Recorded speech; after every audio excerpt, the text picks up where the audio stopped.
It cannot be that a country's geographical location or income level or army determines who has a voice and who is spoken down to.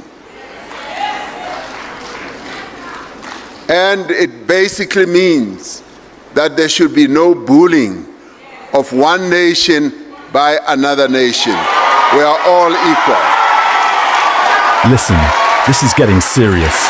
Just hours before the G20 summit begins, we're watching a full-blown diplomatic crisis unfold between South Africa and the United States. White House Press Secretary Caroline Leavitt just dropped a bombshell, claiming the US won't participate in official talks and, get this, accused President Cyril Ramaphosa of running his mouth with false claims. Running his mouth. The United States is not participating in official talks at the G20 in South Africa. I saw the South African president running his mouth a little bit against the United States and the president of the United States earlier today, and that language is not appreciated. Let that sink in. This is how they're talking about an African head of state in 2025. Now, what sparked this? President Ramaphosa announced during an EU-South Africa press conference that the US had sent notice about their G20 participation. We have received notice from the United States, a notice which we are still in discussions with them over, about a change of mind about participating in one shape, form, or other in the summit. So the discussions are still ongoing. This comes really at the late hour before the summit begins. And so therefore we do need to engage in those types of discussions to see how practical it is and what it finally really means. In a way, we see this as a positive sign, very positive, because, as I've often said, boycott politics never work. It's always best to be inside the tent than being outside of the tent. The tent is the G20. All countries are here, and the United States, being the biggest economy in the world, needs to be here. So it's pleasing to hear that there is a change of approach, and so we are still discussing. But Washington fired back hard, not just denying this, but also attacking South Africa's decision to expand the summit's guest list. They're calling it basically the G100, claiming it dilutes the group's purpose. And there's more fuel on this fire. The US has been complaining loudly about South Africa's expanded guest list for the summit, calling it basically the G100. We have the G20 had become basically the G100 this past year, so it will be... But President Ramaphosa isn't backing down from his vision for this summit.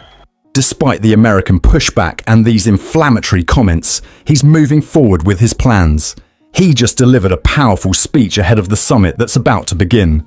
Let's listen to what the South African president had to say. I greet you all in the name of the people of South Africa, but also greet you in South Africa's beautiful languages.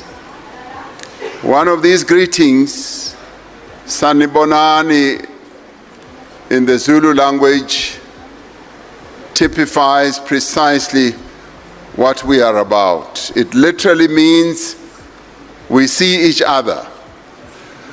We are acknowledging the personhood, the value, and the dignity of the one that we are meeting. We are also affirming the cherished principle of Ubuntu. I am because we are.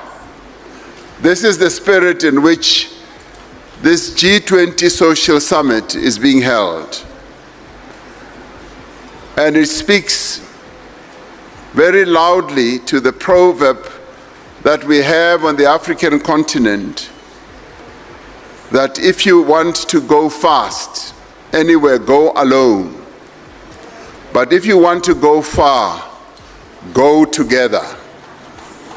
This is what we are doing. There are some who have dubbed what we are doing through the G20 summit by holding a number of other G meetings, which I'll speak about in a little while, that we are having a G100, a G1000. It cannot be that a country's geographical location... The United States is not participating in official... Namaste.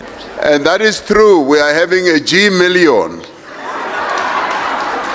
because we are about inclusiveness, bringing people together, and this summit is possibly the best of all the G summits that we are going to have. The United States is not participating in official talks at the G20 in South Africa. I saw the South African president running his mouth a little bit against the United States and the president of the United States or his team. The ambassador or the representative of the embassy in South Africa is simply there to recognize that the United States will be the host of the G20. They are receiving